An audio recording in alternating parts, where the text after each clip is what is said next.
Isso aí, galera, bora lá para mais um React. E hoje, assim, quem tá com a gente aqui é uma figura muito pitoresca, né? Uma figura simpática, né? Já só conhecidíssima na internet, há muitos anos já nessa luta, hein? Que é o Engenheiro Léo. Sim, Engenheiro Léo foi no Irmãos Dias Podcast. O corte que a gente vai reagir aqui está intitulado Engenheiro Léo rebate José Cobori sobre a democracia. Olha aí, trava-língua. Democracia, porra. Sobre a democracia chinesa. Gostei da pretensão, hein? Gostei da pretensão. Né? Mas eu acho que o Engenheiro Léo, já para adiantar a nossa conversa aqui, é o arquétipo do Dunning-Kruger. O típico arquétipo do Dunning-Kruger, saca? Você pode chamar também, se preferir, de idiota confiante, porque ele ao mesmo tempo é muito idiota e muito confiante, o que normalmente é muito engraçado, né? Muito engraçado. Então, vamos ouvir aqui, né, o que diz o Engenheiro Léo para ousar rebater Cobori-san, né? E eu quero falar um pouco da democracia da China, por isso que eu escolhi esse corte aqui pra gente. Então reparem aí, tá na tela com vocês o Engenheiro Léo. Reparem na postura altiva, né? É um verdadeiro giga shed, hein? O que vocês acham, gente? Olha aí, é coluna ereta, peito estufado, queixo alto, olhar determinado. É um verdadeiro alfa, né? Exala aí testosterona. Eu consigo sentir daqui o cheiro de testosterona do Engenheiro Léo, né? Posturado ali, confiante, para falar um monte de merda. Mas, Léo, uma dúvida que eu tenho. Por exemplo, a gente aqui o que a gente tá querendo dizer, e o que você principalmente tá querendo dizer, é o seguinte: que nós temos aí, né, que ser liberais, e que o capitalismo favorece a economia, etc. Mas o José Cobori teve aqui, com a gente, aliás, muito inteligente, e ele falou o seguinte: que ele é a favor do Estado. Coordenar, ele até citou a China como exemplo. Ele tá ganhando dinheiro do Estado? Não, então, aí, assim, nós aqui... Quem tá ganhando, por exemplo, salário de 50 mil aí do Estado é a favor do Estado. Errou. Errou feio, errou rude. Tipo, não. Mas ele é confiante, entendeu? Já começamos bem, né? Ele é assim... ele é, ao mesmo tempo, muito idiota e muito confiante. Reparem bem, essa é a tônica do Engenheiro, né? Sim. O que você acha sobre essa fala? Não só o José Cobori, entre outros que falam isso, a gente tá falando dele porque ele veio aqui falar disso. Sim. Em falar que é favorável o Estado ter domínio. Sim. Né? Ele acha que o Estado, se bem trabalhado, pode deixar o país, a indústria mais forte. É isso que ele falou. Sim, como a China, por exemplo. É que essa é a história do capitalismo, tá, galera? Assim, não é querer defender o Estado. O desenvolvimento capitalista é capitaneado pelo Estado, criando mercados para o desenvolvimento do setor privado. Então foi assim em todo o mundo capitalista e está sendo assim também na China. Tá? Então há um desenvolvimento de forças produtivas, as relações de produção na China são predominantemente, no meu entendimento, capitalistas, ainda que componham uma nova forma social, que é o que eu entendo que existe na China. Tá? Mas é isso, o que o Cobori vem dizendo não é nada estranho a quem estuda a história do desenvolvimento econômico sem ser pela lente da ideologia. Tá? Porque essa ideia de que o livre mercado desenvolveu algum lugar do mundo é tão somente uma narrativa que serve a interesses ideológicos, mas que não tem amparo na realidade. Por exemplo, vamos falar da BYD. Certo. Ele cita que a indústria de carros elétricos na China é muito forte. Sim. Até porque o governo ajuda muito, subsidia muito também dentro ali do país. A China criou esse mercado. A partir da compra governamental, a partir da exigência de transferência de tecnologia para a empresa que se instala lá, a partir, por exemplo, da construção de uma rede de transporte público com ônibus elétricos, que ajudou a desenvolver a tecnologia que depois vai ser transferida para o setor de carros. Então é isso, é basicamente isso. A BYD é o que é. Hoje, a montadora de carro elétrico que mais vende carro elétrico no mundo, porque ela utilizou, primeiro na China, um mercado criado pelo planejamento estatal chinês. E protege, de certa forma, as indústrias locais. Certo. Né? Então, por isso que você tem uma indústria hoje na China muito forte. Ele disse que o Estado, se estiver fazendo a função certa, se você tiver mais Estado dentro de um país, que isso pode ser benéfico para a indústria. E por isso que a nossa indústria aqui no Brasil é tão fraca. Aí eu tenho uma diferença, talvez, em relação ao que o Cobori entende, porque eu entendo que o Cobori é um cara, gente finíssima, tá fazendo um baita trabalho, Mas ele ainda é um keynesiano, né? Que eu espero que logo entenda os limites do keynesianismo e se aproxime ainda mais da gente, embora eu acho que ele já é, sem sombra de dúvida, um companheiro. Onde é que provavelmente a gente difere? Eu entendo que o Estado, ele é sempre uma ferramenta da classe social no poder. Portanto, não é uma questão de, vamos pegar aqui o Estado brasileiro e vamos fazer o Estado brasileiro funcionar. Por que isso não é possível? Porque o Estado brasileiro, ele é dominado pela burguesia. A gente está num Estado burguês. Então, a gente vive uma ditadura da burguesia. A China, no meu entendimento, não é um Estado controlado pela burguesia chinesa. Ao contrário, é um Estado controlado pelo Partido Comunista Chinês, que tem um sistema democrático com raízes muito antigas, muito profundas, que funcionam em alguma medida como uma espécie de democracia direta. Portanto, é por isso que o Estado na China está autorizado a fazer algo que o Estado no Brasil não está. Porque o Estado no Brasil serve aos capitalistas, o Estado na China serve ao projeto de nação do Partido Comunista Chinês. Só que o que tem aí, né, galera? Tem que no meio do caminho, para que a China possa fazer isso, rolou uma revolução que autoriza hoje a China a fazer isso, porque de lá para cá o bloco de controle político na China continua sendo o mesmo Partido Comunista que levou a cabo o processo revolucionário na China. Então o que eu penso? Sim, dá para a gente utilizar o Estado para transformar a economia, construindo novas relações de produção, reduzindo desigualdade, criando mercados, desenvolvendo tecnologia. Dá para fazer isso, mas para fazer isso, o Estado deve estar a serviço de um bloco político que não seja a burguesia. Então, enquanto a gente não conseguir uma forma do Estado não ser um instrumento da burguesia, nós não estaremos autorizados a fazer o que a China faz. Adorei essa questão da China ser forte e tal, não sei o quê. Porque a gente consegue enganar as pessoas, inclusive com dados reais, com fatos, né? Chama sofisma. Isso aí, né? Eu lembro também de um vídeo que eu vi um cara falando como a China sempre foi rica. Cara, esse cara nunca viu... O cara nunca chegou perto de um livro que falasse sobre a China, né? E aí o cara, pra provar que a China sempre foi rica, ele fala assim, a China, por exemplo, em 1830, o PIB da China era 20 vezes o dos Estados Unidos. Vocês acham que isso, eu falar que o PIB da China é 20 vezes o dos Estados Unidos, você acha que isso é um dado que aponta a riqueza da China pra vocês?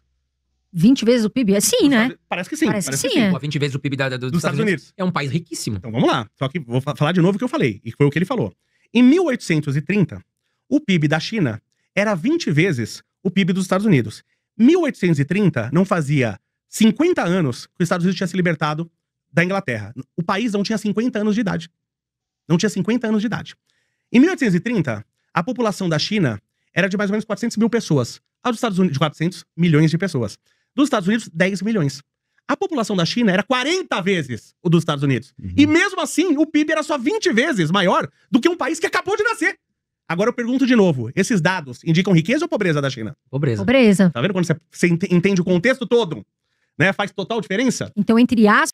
Mas essa data que ele pegou aí não é uma data boa pra falar de riqueza da China. Não sei que vídeo que ele tá falando que ele assistiu, tá? Porque eu subscrevo essa informação. A China, historicamente, é um lugar rico. Uma economia muito pujante. Quando você compara a China antiga, a China medieval, ao que hoje a gente entende como mundo ocidental. Tá? O que acontece é que, a partir da expansão colonial, que chegou de maneira, entre aspas, tardia na China, em relação a onde eles chegaram antes, né? Por isso, entre aspas, vai impor a China o século das humilhações. E vai impor a transferência, a destruição dessa riqueza, né, para as mãos do colonizador, impondo uma série de violências contra o povo chinês. E que também vai ser superado somente a partir de um processo revolucionário. Que o contexto da Revolução Chinesa é um contexto também de reação ao século das humilhações, às invasões estrangeiras, a guerra contra o Japão, enfim, uma série de conflitos de libertação da China deste século de humilhações, para que, entre outras coisas, a China pudesse retomar aquilo que ela sempre fez, uma posição de protagonismo em termos de desenvolvimento social e, portanto, econômico na região. Tá? Então não há dúvidas que a China historicamente sempre foi um país rico. Porque o que é a riqueza, né, galera? De fato, a riqueza é gente, é recurso natural, é terra, entende? É conhecimento de técnicas de trabalho e produção, entende? Isso é a riqueza. Não é o PIB, não é o dólar, não é a moeda, não são patentes, né? Como muitas vezes a gente gosta de enxergar a riqueza no mundo capitalista. Não, não é isso. A riqueza é a abundância, a riqueza é aquilo que a gente precisa para reproduzir a vida material.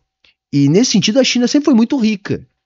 Durante um período longo e humilhante da sua história, a China foi violentamente explorada, para que essa riqueza ela não ficasse com os chineses. Agora, a China sempre foi rica, como tantos outros lugares do mundo também são ricos, como o Brasil. Eu vivo dizendo isso, o Brasil é riquíssimo. O Brasil tem uma população enorme, o Brasil é rico em tudo que é tipo de minério, tem solo de qualidade, pode plantar qualquer coisa, tem petróleo, tem água. Quer dizer, o que interessa para a riqueza o Brasil tem.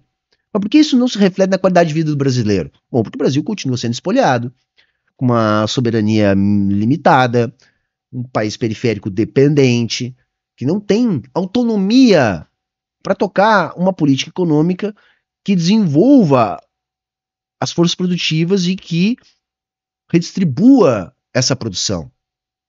Mas o fato é, a China sempre foi, sim, um lugar muito rico. Pelo que eu entendi que você está querendo dizer, é que o Estado, mesmo com a questão do Estado estar ajudando as empresas, no sentido de estar, vamos dizer assim, protegendo, etc., não significa que aquele país está indo bem. Vamos lá. Não é isso? Vamos lá, não é necessariamente. Mas, por exemplo, a China. Desculpa a minha pergunta, eu não consegui me estabelecer. Ótima. A China, por exemplo, tá mais tá cheio de. Aliás, chega navios aqui, cheio de BYD. Aqui, né? A China tá mais próximo do Japão ou do Brasil? Do Japão. Sem dúvida. Por que as vendas lá de carros elétricos, não só BYD, de carros elétricos é 2,5% das vendas de carros novos? E o que tem a ver isso? Dos nossos? Na China? No Japão. No Japão. Uhum. Ele só pode exportar pro Japão, que é mais perto? Gente, isso aí tem a ver com uma porção de coisas, tá? A condição de entrar no mercado, tá? De conseguir espaço de mercado, de estratégia de expansão global da operação da empresa, uma porção de coisas, né? Tem a ver com proximidade, gente. Pelo amor de Deus, cara. Olha que tosquice isso, cara. A venda de carros elétricos é 2,5% das vendas de carros novos. Diferente da Noruega, que chega a 94% das vendas de carros novos, na China, no Japão, é 2,5%. Por quê? Que os japoneses viram alguma coisa desse carro elétrico aí que a gente não tá vendo. Eu acho que os japoneses são um pouquinho... Cara, a BYD é a marca de carro elétrico que mais vende na Europa, cara. Na Europa. Puta que pariu, engenheiro Léo. Mais inteligentes que a gente. Sem dúvida. Lá a média de QI é 105, não é 83. Sem dúvidas. Geralmente quem fala de QI é muito burro. Vocês já repararam isso, cara? Saca? QI é uma coisa muito circunscrita. E que essa turma aí, que fala do QI 83 do brasileiro, se baseia num livro eugenista, tá ligado? Onde o cara inventou os dados da cabeça dele, da maior parte dos países, para justificar teorias racistas. E essa turma utiliza esse livro como fonte para falar de QI. Se vocês já repararam, podem notar, gente. Ninguém fala de QI, porque ele tem alguma serventia em uma circunstância muito específica. Sabe? Não é correto se referir a QI para falar de inteligência de maneira abstrata, de maneira geral. E só quem fala isso, geralmente é muito burro. Podem reparar. É o típico do argumento do cara que assim, olha, não tem como argumentar, eu vou soltar um dado aqui, tirado do cu, de um racista, tá? Pra tentar fazer de conta que eu não sou burro dessa maneira que todo mundo tá vendo. Né? Então, lógico, você tem uma forçação de barra, né, pra você vender isso aí. Eu não sou, o pessoal fala direto isso. Ah, o Léo é anarcocapitalista. Não sou. Ah, o Léo é libertário. Não sou. O que você falou? Outra aí também. Bom, me dá um monte de adjetivo. Eu falo assim, eu sou o Leonardo Calíquio. Eu não me coloco... você é burro, né? Mas o teu nome é esse, isso aí. É burro, você é. Isso a gente já percebeu. Coloca em caixinhas. O Estado, no Brasil, ele é absurdamente grande, ele tá em áreas que não deveria estar. O Estado aqui paga pra índio fazer dança da chuva pra não chover em dia de evento esportivo. Que loucura. Olha só, é uma caricatura. Assim, vamos lá, né? A gente tem que falar. No Brasil falta Estado pra caralho. Quer ver? Como é que tá o teu bairro aí? Hã? Como é que tá o calçamento? Como é que tá o esgoto? Né? O saneamento básico de maneira geral? Tá ok? A infraestrutura de transporte público aí na tua cidade, como é que tá? As escolas, tá tudo certo? Não falta material escolar, estrutura, biblioteca, tá tudo certo? Como é que tá aí no teu bairro, na tua cidade, o policiamento? É a contento? Tem polícia que chegue? Como é que tá aí a situação? Funciona? Ou falta tudo? Posto de saúde, como é que tá? É ok o número de médico que tem no posto de saúde do teu bairro? O tempo de espera para ser atendido é condizente com uma coisa razoável? Ou falta médico pra caramba? Entendeu? É só fazer esse exercício aí. Bem simples. Que você vai perceber que é uma grande bobagem dizer que no Brasil o Estado é grande. No Brasil falta Estado pra caralho. Entendeu? Falta Estado pra caralho no Brasil. É isso. Paga pra um instituto que chama Instituto Cobra Coral, lá em Guarulhos. Só descobri porque tá lá em Guarulhos. Eu acho que não paga mais hoje, mas pagou durante muitos anos o governo do PSDB. Tá? Então nós temos um governo extremamente inchado. Não, tem a história do cacique Cobra Coral lá. É do Rio de Janeiro, não é do Rio de Janeiro, essa parada aí. Que é uma coisa até meio folclórica. Mas eu vou dizer, Léo, gente burra tem em tudo que é lugar, entendeu? Inclusive no podcast Irmãos Dias aqui que a gente tá assistindo, tá? Que a gente precisa diminuir. Você quer o Estado ou você quer a iniciativa privada? Eu quero a eficiência. O chat tá dizendo que é no DF. Ou é do Rio? Não sei, eu tinha escutado que era do Rio. Aqui no chat diz os dois, então não sei. Mas enfim. Foda-se. Se o Estado for mais eficiente do que a iniciativa privada, deixa o Estado. Se a iniciativa privada for mais eficiente, deixa a iniciativa privada. O que vocês conhecem do Estado no Brasil que é mais eficiente que a iniciativa privada? Cara, nada. Então, Pode falar bem. Eu conheço, sim. Correio, o SUS, né? Quando você quer falar, por exemplo, de cirurgias de alta complexidade, transplantes, tratamento de câncer, tratamento para HIV, o SUS é melhor. A universidade pública é muito melhor que a universidade privada. Eu falei do Correio, alguém vai torcer o nariz. Bom, mas se você sair dos grandes centros, você vai ver que só o que funciona é o Correio. Eu já disse, eu moro em Osório. Cada vez que eu compro alguma coisa, eu fico rezando para ser o Correio para me entregar. Entendeu? Porque senão os caras não entregam, ou jogam para dentro do teu pátio, cachorro come, some, não tem sistema de rastreio, nunca chega, é o inferno. Entendeu? Mas em São Paulo funciona, claro, né? Porque São Paulo é lucrativo. Agora, pega os cantos do Brasil. O Brasil é gigante, o Brasil não é São Paulo. Tá ligado? Então eu digo com segurança, o Correio funciona. Né? Talvez nos grandes centros piore, mas no interior, que é a maior parte do Brasil, né, é muito melhor. Mas a universidade pública, o SUS, né, a Petrobras, sei lá, dá pra falar muita coisa, galera, dá pra falar muita coisa. Então assim, cara, é tudo uma caricatura, tá? E o fato de muita coisa do funcionalismo público ou de estatal que não funciona no Brasil não é uma coisa que não funciona por ser estatal. Porque, gente, é uma questão de administração. Então você pode melhorar o serviço, porque, a rigor, nada é bom ou mal por ser estatal ou ser privado. A diferença não é se um é bom ou outro é mal, porque aí depende de gestão. Acontece que o setor privado ele só trabalha obedecendo a lógica do lucro, então não interessa se é bom, se é ruim, se vai explorar as pessoas, se vai destruir o meio ambiente, não interessa nada, o que interessa é se dar lucro, se é o setor privado. Enquanto que o setor estatal, ele visa atender uma demanda pública, um serviço social, ele não é orientado pelo lucro. Neste ponto de vista, me parece ser muito mais eficiente, ou pelo menos capaz de ser mais eficiente, o setor estatal. O que a gente tem que entender é gestão sobre isso. Por exemplo, eu entendo que o Estado da Noruega, ou na China, para falar dois modelos bem diferentes, funcionam bem. No Brasil, não. Bom, mas aí não é uma questão de ser estatal ou não ser estatal. É uma questão de ser bem gerido ou não. Eu entendo que ao sul do Equador, para que o Estado seja bem administrado, a gente precisa construir um processo revolucionário. Sinceramente. Então, quando... Mas você acha que lá na China essa questão funciona? Não tem opção. Só que a China, ela abriu o mercado, tá? Aí, cada um, eu não sou de geopolítica, cada um vai falar de uma história. Pela história que eu acompanhei, e eu entendo dessa maneira, né? Quando Hong Kong voltou pra China, Hong Kong ficou na mão dos ingleses. Como eles ficaram com Hong Kong por 100 anos, ficaram 100 anos, sentiram ali o poder do capitalismo. E olha Sim. que a Inglaterra é absolutamente estatal. E eu Sim. falo, a gente percebe muito isso no Harry Potter. Harry Potter é a cultura inglesa. Se você assistir Harry Potter, é tudo assim, Que merda. Pô, pelo menos ele não foi no musical do Alexander Hamilton, ele foi no Harry Potter. É isso, uns é musical, outros é Robinson Crusoe, outros é Harry Potter, são as referências da direita, né, galera? Vamos respeitar. ministério disso, o ministério daquilo, tudo tem uma regulação, né? Sim. Tudo, a gente percebe muito isso no Harry Potter, né? É o jeito deles viverem e tal. Só que mesmo assim, eles sentiram o gosto do capitalismo. Quando voltou Cresceu como um grande entreposto financeiro, tá? Entre aspas, paraíso fiscal ali no meio, mas vai. É um pouco mais complexo que isso, mas vamos resumir assim. pra China, a China pegou de volta, os caras olharam pra aquilo e falaram, meu, isso aqui é uma mina de ouro. A gente não pode jogar isso, a gente não pode jogar um socialismo aqui. Não, mano, não, cara. Tem uma série de acordos em relação a Hong Kong, tá? Que é um processo gradativo de reintegração. Mas o importante é o modelo de desenvolvimento da China, né? Da China continental, não tem nada a ver com o modelo de desenvolvimento de Hong Kong. Olha o que é uma topeira, velho. É um idiota confiante, cara. Né? É um idiota muito confiante, cara. Que não faz nem sentido. Quer dizer, então quer dizer que o resto da China fez o que Hong Kong fez. É isso que eu entendi, chat?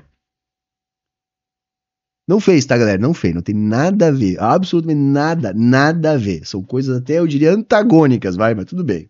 Isso aqui é uma mina de ouro. Exato. O que eles começaram a fazer? Replicar Hong Kong em outras cidades. E aí surgiu, e os chineses chamam assim, tá? Você pode assistir documentário chinês, eles chamam assim, que são cidades socialistas com características chinesas. O que é o socialismo? Não, socialismo capitalista chinês é como eles denominam a sua economia. Sua economia política. A China, segundo o Partido Comunista Chinês, vive um socialismo com características chinesas. Tá? Dá para fazer toda uma discussão sobre o que é isso, mas é assim que ele se refere. Não é algumas cidades. É que assim, eu vou ter que tentar melhorar um pouco, porque, enfim, né? É o engenheiro Léo, né? Então, vamos lá. A gente teve, num momento de desenvolvimento da China, zonas especiais, né? Onde se abriu mais a economia e se desregulamentou setores muito influentes do mercado de trabalho, tá? Um ponto é, isso foi determinante em algum momento na estratégia de desenvolvimento chinesa, nunca foi toda a China e, principalmente, é algo do passado, que não existe mais. Então nós não temos mais, por exemplo, uma coisa que se fala muito é na escala 996 chinesa. Está proibido na China. Ah, mas ainda é praticado. Mas o primeiro passo é proibir e começar a inibir. Né? O Brasil é proibido trabalho análogo à escravidão desde sempre. Até hoje a gente acha isso. Né? Um monte de latifundiário aí reproduzindo essa forma de contratação. Então é lógico que ainda existe. Mas o importante que a gente tem que ressaltar é, em média, o trabalhador da indústria na China tem um salário superior ao salário do trabalhador da indústria no Brasil. No início dos anos 80, a indústria brasileira era maior do que a indústria chinesa e o salário do brasileiro muito maior do que o salário do chinês. Mesmo sendo um salário baixo. Então, o que a gente tem que entender? A China é um país rico, entendendo assim, como rico em termos de uma sociedade rica, de ter riqueza para o trabalhador e para a trabalhadora chinesa? Eu diria que ainda não. Mas o salto de qualidade de vida do chinês médio vem subindo muito acima de todo o resto do mundo de maneira ininterrupta há bastante tempo. A ponto da renda do chinês já ter superado a do brasileiro, sendo que há poucos anos atrás, em termos históricos, era uma renda inferior. Socialismo com características chinesas. É um capitalismo sem liberdade, sabe? Você tem liberdade ali, entre aspas, para aprender, para negociar. A gente do mundo todo vai para essas cidades, mas o povo da China não pode ir para essas cidades, a não ser que ele trabalhe nessas cidades. Isso é falso. Ele está falando do sistema Hukou, tá? O sistema Hukou, primeiro, que não é uma coisa da China comunista, é muito anterior a isso, mas não é um sistema rígido. Não existe isso de impedir as pessoas de circular de um lugar para o outro, de morar numa cidade ou outra. Isso é utilizado como, entre outras coisas, uma forma de executar um planejamento do crescimento da economia e o planejamento urbano. Vamos entender uma coisa, tá, gente? 200 milhões de chineses saíram do campo para a cidade. Pô, isso é um Brasil inteiro. Só agora nos últimos anos. Na China não tem favela, galera. Entenderam? Na China não tem favela.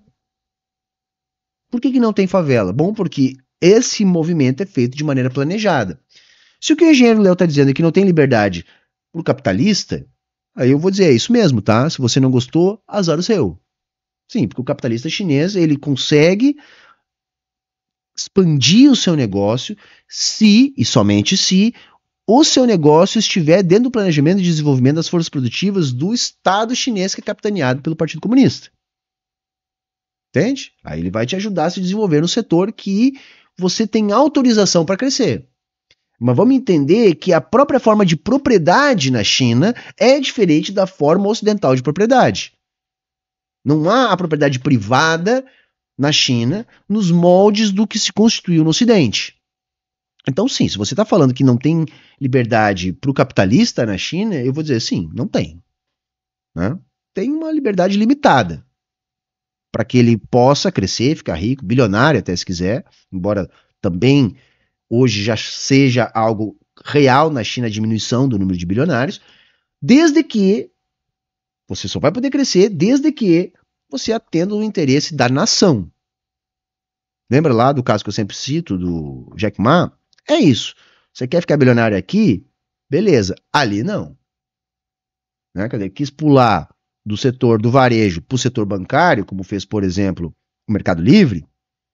Né? Não. Aqui não. Então tu volta para lá ou tu não vai fazer nada. Se é essa falta de liberdade, eu vou concordar. Agora, o cidadão chinês, eles não sofrem com falta de liberdade nenhuma, não. Aliás, eu entendo que tem muito mais liberdade que no Brasil. Ou que em qualquer lugar do dito Ocidente. Porque não existe liberdade, gente. Não existe liberdade se você não tem acesso ao básico para uma vida humana digna. Então não tem liberdade se você não tem saneamento, se você não tem escola, se você não tem segurança na rua. Não tem liberdade. É uma falsa liberdade. Saca? Porque essa galera tem uma ideia de liberdade. Mas eu posso ir para qualquer lugar. Eu vou para qualquer lugar se eu não tiver dinheiro?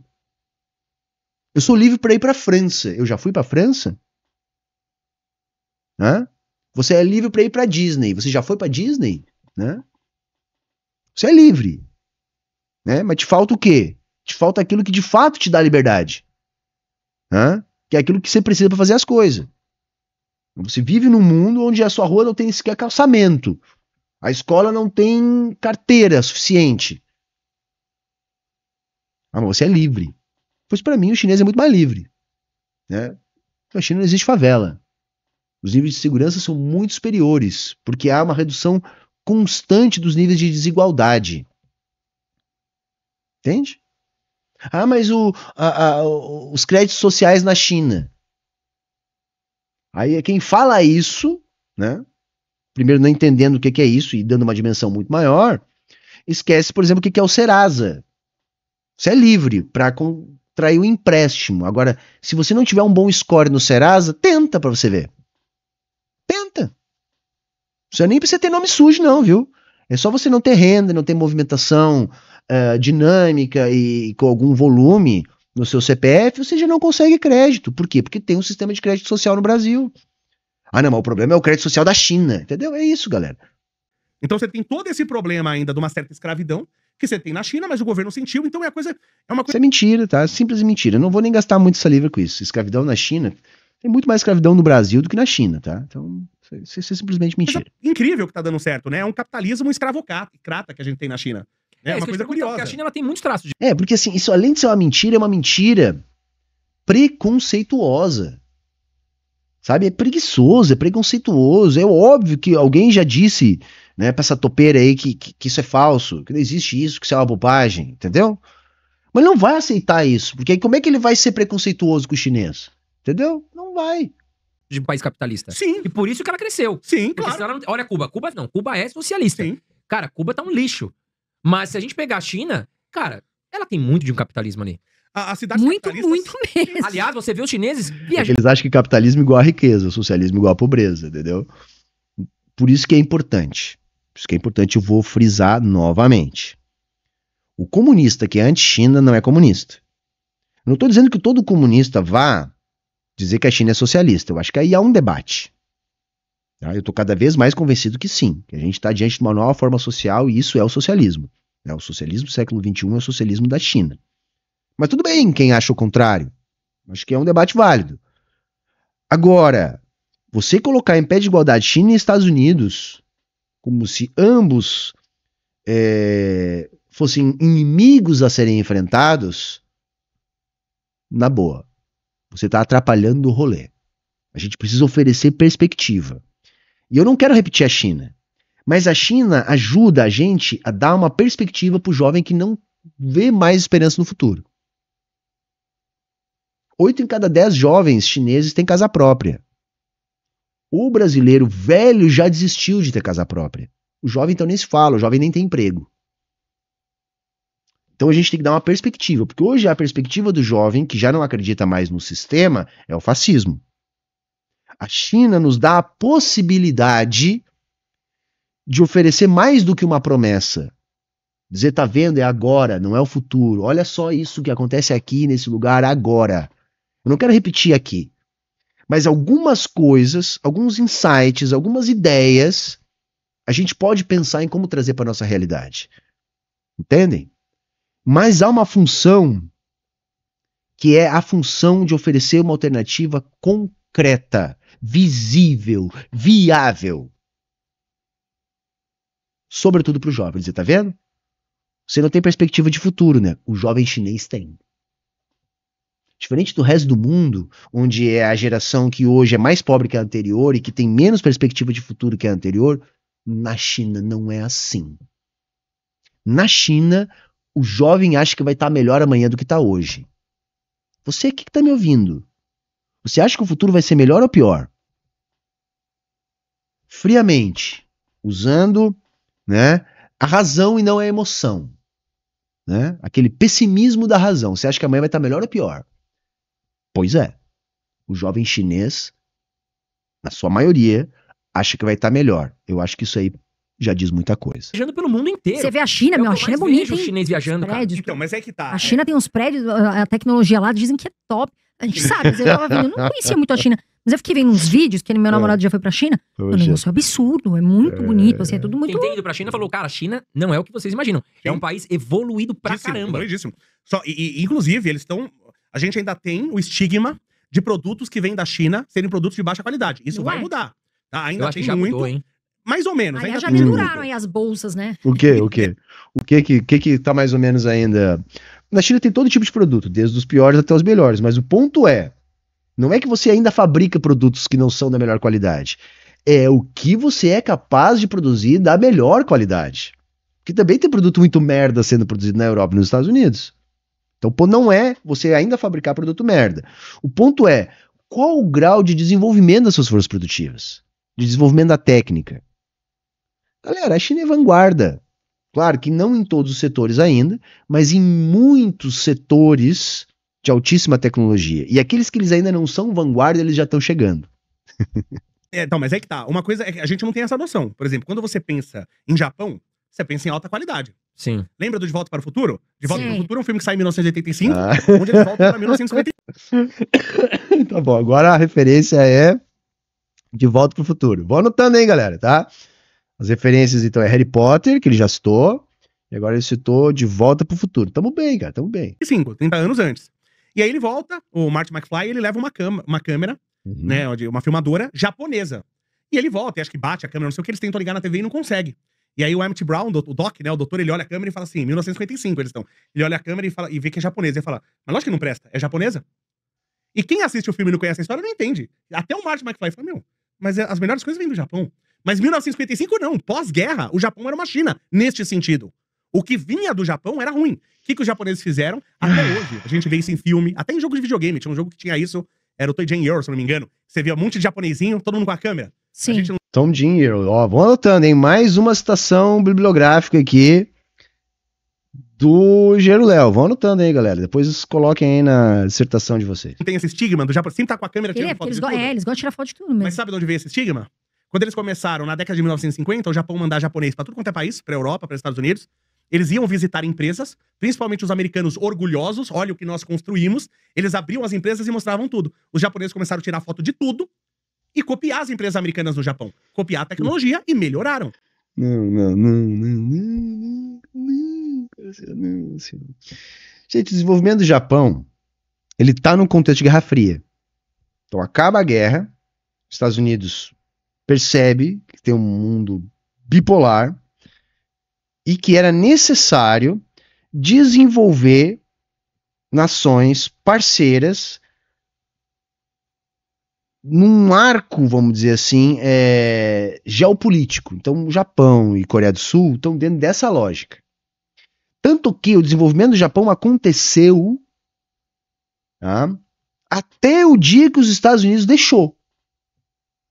Porque um belo dia se entendeu que não precisava mais, que eles já tinham ganhado a Guerra Fria, e que a concorrência japonesa começava a atrapalhar os interesses dos Estados Unidos, e eles acabaram com o desenvolvimento do Japão, gente. Desde lá do Acordo de Plaza, lá, se eu não me engano. Acabaram com o desenvolvimento do Japão. Desde então o Japão está estagnado. Quer dizer, o Japão se desenvolveu enquanto os Estados Unidos permitiu, e parou de se desenvolver quando deixou de ser interessante para os Estados Unidos que o Japão continuasse se desenvolvendo. Uma topeira dessa vir falar uma coisa dessa, não tem cabimento, cara. A tecnologia, inclusive, os sistemas de qualidade que a Entendeu? gente... Aí o desenvolvimento do Japão é explicado por fotografias. Vai Hoje na tomar no indústria, os cu, melhores cara. carros hoje em termos de qualidade são os carros japoneses, né? E os sistemas de qualidade, 5S, Kaizen e tal, tudo é sistema japonês, a ver pelos nomes, Sim. né? Então eles fizeram isso, eles copiaram do mundo todo, levaram a tecnologia pro Japão. A China tá no mesmo caminho. Só que o motor do país China, com 1,5 bilhão de habitantes, são as cidades capitalistas. E só resiste até hoje como um país opressor, ainda que oprime o seu povo, Opressor. porque é um país oriental. Eu gosto, é ruim falar oriental ou asiático, porque a Península Arábica também é asiática, mas não Olha só, hein? Olha só, cara. Se prestar atenção. Ele criou uma mentira que a China é um país opressor e disse que isso só acontece ainda porque é um país asiático. Eu preciso dizer mais alguma coisa, galera. Entendeu? Ele deu um argumento orientalista, que é uma forma de racismo, para justificar a mentira que ele está contando. Como é que chama isso aí, galera? Infelizmente eu posso chamar, né? Porque senão, né, o meu jurídico aqui vai gritar. Mas vocês entenderam, né? Vocês entenderam pra caralho, né? Porque é isso, é isso, não tem muito mais o que dizer. no sentido de, por que é muito fácil você... Por que o governo Meiji lá, quando a gente teve o... Como é que eles chamam? O regime, não é regime que eles chamam? Esqueci o nome. Quando a era entrou Meiji. o sistema Meiji lá, eles conseguiram mudar o Japão muito rapidamente. O Japão, ele era feudal até o século XIX, praticamente. O Japão, os caras não tinham arma de fogo, não tinha tecnologia, não tinha nada, né? Aí quando chegou esse sistema Meiji, eles transformaram o Japão. Mas por quê? Porque Por quê? quando você passa uma ordem pro povo japonês, ele segue. Sim. Entendeu? Então o chinês também, assim, é muito mais fácil controlar o chinês e o japonês, por exemplo, é uma cultura. Esse, viu o chinês e o japonês, cara? O que o engenheiro Léo tá explicando pra gente? O chinês e o japonês não pensa muito não, viu? Ele é dócil, ele é tipo o gado que tu toca. E aí ele vai, ele trabalha, entendeu? Vocês entenderam? É isso que ele tá dizendo. Não, o chinês e o japonês, assim, tu dá uma tarefa, ele faz. É que nem o boi, que tu bota na junta de boi, ele puxa a junta de boi. Entendeu? É isso que ele tá dizendo. Entendeu? Isso tá na genética, né? No QI. Agora vai falar do QI do japonês. Caralho, mano. Caralho. Os caras não ficam nem vermelhos. E sabe, os caras são tão preconceituosos que eles não percebem o grau de preconceito nas coisas que eles falam, galera. Eles não conseguem perceber. Muito diferente da nossa. Se fosse o povo americano, na China o regime já tinha caído. Mas você acha que a China pode ser uma ameaça para a parte ocidental? Mas uma ameaça Tempo? em que sentido, assim, Não, você diz? não no sentido de, vamos dizer assim, de ganhar dinheiro, Sim. né, de ser uma potência econômica, mas no sentido de passar essa cultura, de repente passar uma parte da cultura e começar a dominar também Acho a que parte agora veio o ocidental. terceiro É momento. uma briga, né? Porque assim, a China sempre, há muito tempo, contamina o mundo. Inclusive patrocinando partidos e tal. Vamos lá, vou chutar. Ele vai dizer que não é bem assim porque no resto do mundo eles não são oriental. Será? Vamos ver. Vamos ver, tô chutando. pelo mundo. Só que o capitalismo também está contaminando a China. Então, com essa liberdade, com os telefones por satélite, as pessoas tendo liberdade na internet que eles não têm lá até hoje, por exemplo. Então, isso é um vírus também ali na China. Isso talvez. Liberdade da internet. Cara, é que a China tá luz na frente. Quando eles perceberam o que estava acontecendo no mercado de Big Techs, eles mataram 2 coelhos com uma cajadada só. Primeiro, eles perceberam que se tratava de uma ferramenta política, que é isso, né? As redes sociais hoje são ferramentas políticas, eles perceberam, e eles não são bobos, né? A China é um país sério. Impediu que as Big Techs do Ocidente tomassem conta da mente dos chineses.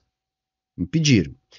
E por um outro lado, garantiram uma grande reserva de mercado, criando as suas Big Techs, o seu ecossistema online, impedindo que isso fosse um mercado a mais para as Big Techs do Ocidente. Estados Unidos, vai. Só que, como lá é um país livre, a pessoa pode utilizar o YouTube, o Instagram, né? Pode. Por quê? Porque a pessoa vai ter que instalar um VPN que não é proibido. Então não é uma questão assim, não há perseguição a quem usa, não é nada. Mas ao fazer isso, que é simples, as pessoas podem continuar acessando, mas criando seu próprio ecossistema, garantindo uma reserva de mercados, não é uma questão das pessoas não terem liberdade. A questão é que já há redes onde o chinês não vai precisar depender do monopólio das redes dos Estados Unidos. Gente, foi uma jogada de mestre. Eles conseguem evitar a manipulação do povo chinês que essas redes fazem, conseguem criar um conjunto de redes riquíssimas, porque tem um grande mercado para explorar, e esse mercado não é explorado pelas empresas de fora. Então os interesses políticos dos chineses são preservados, né? A sanidade, até eu diria, é preservada. Né? Ao passo que, se a pessoa quiser, a pessoa pode acessar o YouTube, o Facebook. Mas isso é menos acessível. Isso sequer é tão interessante, porque o grande negócio do monopólio das redes sociais, e por que a gente não sai do Twitter? Porque tem característica de monopólio, gente. Pô, se tá todo mundo lá, não adianta eu ir pra lá, porque eu vou ficar sozinho lá. O que a China criou? As redes deles é onde os chineses estão. Então por que eles vão ir pra outras? Eles podem ir, mas não é interessante. Porque já há constituído o seu próprio ecossistema de redes sociais. Entendeu? É que a China é um país sério, Léo. Isso mude o povo culturalmente, como já mudou Tóquio no Japão. Tóquio, ele é diferente das outras cidades mais provincianas do Japão, onde o japonês ainda é mais tradicional. Tóquio é super americanizada. Muito, cara. Eu tive lá, a região ali de Shibuya, meu Deus, cara, a galera jovem ali, você vê, parece uns americanos, né? Americanizado, completamente americanizado. Tênis, roupa. Vocês estão descobrindo, galera, que assim, que a potência econômica dominante global também se transforma no grande reprodutor de sua cultura, entendeu? A cultura dominante é do país dominante, normalmente, entendeu? Mas se tudo continuar como tá, talvez a gente tenha uma substituição aí nas próximas décadas. Nike. Sim. Então você tem os dois lados. Você tem essa cultura que, por parte do governo, eles querem que reine no mundo todo. Foi sempre o sonho do comunismo, né? Você ser internacional. O mundo tem que ser comunista. Então é um sonho do partido. Mas, como eles estão usando como propulsor o capitalismo não deixa de ser um vírus também. Que ele contamina as... Sabe que nisso eu acho bom, cara? Deixa eles achar isso, galera. Deixa eles achar isso. Porque de tanto que o liberal médio é burro, é tosco, tá? Então, o que tá no governo geralmente é o liberal médio. O liberal mais safado é o que age controlando o que tá no governo, né? Os que estão no governo são funcionários dos capitalistas. O liberal médio é burro. É burro, gente. E eles de fato acharam que a China se abriu, então é capitalismo, tá tudo certo, ganhamos. Aí, turma, ganhemos. Fechou todas. Bingo, é nóis. Entendeu? E agora tá caindo a ficha. Tipo, o Trump eu acho que já caiu a ficha. Que, puxa, mano, acho que não é bem assim, hein? Acho que a gente rateou, hein? Acho que esse papo de deixar as empresas ir pra lá, transferir tecnologia, sabe? É só capitalismo. Eu acho que, inclusive, isso foi parte da estratégia chinesa. Deixa eles achar. É até melhor que achem. Porque enquanto eles acharem isso, né? Eles não mandam os tanques de guerra pra cá. Entendeu? O engenheiro Léo vai demorar um pouco mais a perceber isso, porque é burro, entendeu? Então, ele é mais burro que a média, tá? Então ele vai demorar um pouquinho mais a perceber isso. Eu acho que o liberal médio, que não é tão burro que nem o engenheiro Léo, já tá se ligando. Eita, acho que erramos, hein? Acho que, puxa, não é só capitalismo. As pessoas gostam. Né? Quem não gosta de ter uma casa boa, um carro bom, ganhar um poder dinheirinho a viajar, ter liberdade, mais. você entendeu? Então são duas guerras. Sabe, então assim, ter uma casa boa, um carro bom é capitalismo, viu, gente? Vamos entender uma coisa, tá, gente? Não é.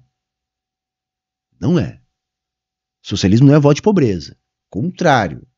Contrário. É dar acesso àquilo que é produzido na vanguarda da humanidade para o maior número possível de pessoas, de preferência para todo mundo. Entendeu? Então todo mundo, o que é o peso do socialismo? Que todo mundo tenha condições de ter uma casa boa para morar, tem um transporte bom para usar, um sistema de saúde, de educação bom à sua disposição, opções boas de lazer à sua disposição, qualidade de vida. Isso é o socialismo. E eu não consigo imaginar um socialismo que não seja com muita tecnologia, né? Então, a tecnologia no capitalismo e no socialismo, elas têm funções diferentes. A tecnologia no capitalismo é para reproduzir o capital, a tecnologia no socialismo é para trazer facilidades para a nossa vida. Qualidade de vida. É aquilo que eu digo, o comunismo ele é luxuriante, totalmente automatizado. Eu quero que a máquina trabalhe para eu não precisar trabalhar. Entendeu? Então não tem nada a ver com pobreza, não. Não tem nada a ver com pobreza, não. Aliás, eu imagino que só tem uma maneira do socialismo dar certo. Se ele oferecer riqueza. Vamos entender, eu sou o tipo do socialista que entende o socialismo como a superação do capitalismo. Superar significa ser melhor. Você está entendendo? Então nós não vamos transformar o socialismo num modo de produção dominante, porque só assim ele vai suplantar o capitalismo, se ele não for melhor, ou seja, se ele não tiver condição de oferecer uma qualidade de vida melhor. Isso significa facilidade, conforto, acesso, cultura, educação, é isso. É uma vida melhor, é casa boa para todo mundo, é comida de qualidade para todo mundo. É a tecnologia servindo a humanidade para dar conforto, para dar tempo livre. Esse é o socialismo que vai dar certo. De outro jeito não vai dar. Não há, na minha interpretação, como o socialismo superar o capitalismo se ele não for isso. Se ele não for melhor em todos os sentidos. Sendo travadas. É a China querendo, o partido querendo se impor ao mundo, mas o capitalismo como um vírus lá. Né? Só que você tem outras guerras no mundo. Você tem o islamismo crescendo absurdamente, você tem uma imposição cultural muito grande. Olha aí. O islamismo é um perigo. O islamismo é um perigo. Cara, desculpa, eu não tenho como dizer que isso não é preconceito, tá ligado? O islamismo, é o perigo islâmico. É o perigo amarelo, né? Ele falou do amarelo que é que nem o burro de carga, tu manda ele trabalha, agora é o perigo islâmico. Vamos completando a cartelinha do bingo aí. Tem a Rússia, que também entra no jogo. A Rússia já não sei mais até quando ela entra assim no jogo, não. A Rússia ainda tem um problema com a população. A população russa, o cara ele tem orgulho, ele gosta de ser russo, então ele ainda tem esse controle mental sobre a população. Se não fosse isso, o russo eu acho ele muito parecido com o brasileiro. O russo ele gosta de baderna, ele gosta de beber. Sabe? Eu nunca fui pra Rússia, mas eu quero ir. Não dá, cara, não dá, mano. Olha aí, ó, o russo é bêbado e baderneiro. E nem o brasileiro, bêbado e brasileiro. Ah, mano, é aquela coisa, todo mundo é controlado menos eu, todo mundo é idiota menos eu. Cara, é que nem eu falei no início, cara, ele é o arquétipo do Dunning-Kruger. E o Dunning-Kruger é aquela pessoa que é burra demais pra perceber a própria burrice. É o idiota confiante, é o arquétipo, cara, ele é o arquétipo do idiota confiante. Que fala uma merda maior que a outra, uma depois da outra, e acha que tá arrasando, cara. É muito engraçado, Engenheiro Léo. Porque falaram que lá é... O povo é muito legal. O povo animado, muito cara. legal. Aliás, em Cuba, quando eu fui, tinha muito russo lá. Parece que o governo russo até dá um cartão de viagem pros russos. Um negócio assim, pra que os russos vão fazer turismo em Cuba pra ajudar, de certa forma. Sim. Né? Porque eles são países aliados, né? Sim. Cara, eu vi muito russo lá e eles, assim, participavam de tudo que é brincadeira. Na piscina, o caramba. Ninguém fala mais isso hoje, mas Cuba chegou a financiar partido político aqui no Brasil, que eu não vou falar qual, porque tá aí, talvez esteja aí no poder, né? Não, mas Mas essa questão. Vamos Como é que é? voltar Como é que é? para os Quem é? pontos. só que- A Rússia financiou o PT? Ah, mano, cara, é psicodélico, mano. É psicodélico, é chá de cogumelo, cara. É LSD, cara. É uma viagem lisérgica, mano. Falar um negocinho da China, porque assim, o Cobori esteve aqui, ô Léo, e você falou uma palavra liberdade, e eu lembrei que o Cobori Foi Cuba que ele falou? Ah, bom, eu achei que ele tava falando da Rússia. falou que o chinês ele não tá preocupado Não. com questão de liberdade. Não. E eu queria que Porque você... a vida dele melhorou muito. Então ele ainda vê a vida dele em relação à vida que ele tinha anteriormente. Mas é que tá, a gente se acomoda fácil com as melhorias. Então, a partir do momento que aquilo virar o padrão, é o normal, ele não tiver mais uma visão do passado, aí ele vai lutar por outras coisas. Por isso que eu falei, é uma guerra. É o partido que ele quer impor a sua cultura no mundo, obviamente. Você viu o que fizeram com o Jack Chan? Não sei se você viu as declarações do Jack Chan. Não vi. Eu gostava muito do Jack Chan, só que o Jack Chan, isso que eu acho maravilhoso, porque os esquerdistas adoram o comunismo chinês, né? Só que os esquerdistas pegaram pra eles a pauta LGBT, gays, lésbica, trans e tal. Isso não é muito aceito lá na China, não. Tanto que diz que uma das revoltas do Jack Chan talvez por causa desse convívio em Los Angeles. Os dois filhos dele, agora eu não lembro se é o homem ou se é a mulher, mas um tá envolvido com drogas e outro se tornou homossexual. E ele acredita que na China isso não teria acontecido. Então ele inclusive, deu uma declaração falando que o povo realmente não tem que ter liberdade. Que o governo tem que controlar as pessoas para que esse tipo de coisa não aconteça. Então o pessoal de esquerda... Quer dizer, então o Jack Chan deu uma declaração merda e isso é a referência sobre a China, né? Tirando se tornou homossexual, que também é bastante curioso. Ah, mas deu, né, galera? Deu. O cara já bingou. Já gritamos bingo aqui, né? Já gritamos bingo, tá? Enfim, é isso. Esse cara enche o saco, cara. Enche o saco. Enche o saco desse imbecil, cara. Deu, chega, tá bom? Mas valeu. Eu dei até umas risadas no início, mas é como todo react de chorume liberal. A gente começa rindo muito das babaquice e no final a gente fica intoxicado com as babaquice. Não é essa a dinâmica? Entendeu? A gente começa rindo, porque é engraçado, né? E a gente também tenta usar um pouco do entretenimento aqui, né? Para também passar o nosso recado, a nossa informação. E termina enojado, intoxicado de chorume. Mas é isso. Vamos abandonar aqui o nosso amigo Dani, deixar ele lá, né?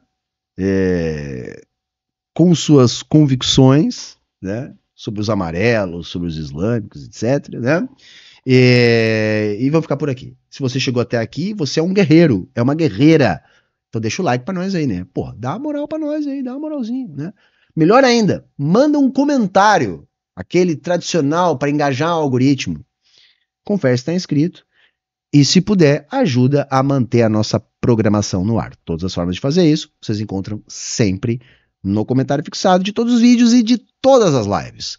Era isso hoje. Falou, valeu, tchau, tchau e até a próxima.